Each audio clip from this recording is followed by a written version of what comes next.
Beauties, especially sa mga curly mommies and sa mga curly women out there. Ayan. So, if you have curly hair and gusto mo ma-achieve yung trendy ngayon ng mga volumized curly hair, ayan. So, tuturuan ko kayo ng trick ko. So, if your hair is like this and it's 90% dry, ayan. Hindi pa siya fully dry but it's 90% dry. Ganito yung gagawin niyo.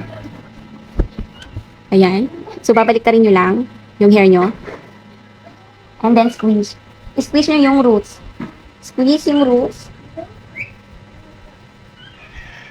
Ito yung pinakasikreto. Ito, of course, you should be very gentle. And then, flip. Ayan. Ayan. So, kita nyo naman kung paano niya binigyan ng volume yung hair ko. Ayan. So, kung you're into trends, yung mga volumized curly hair ngayon. Ayan.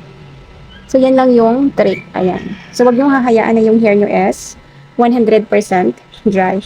But, you have to make sure na it's 90% dry.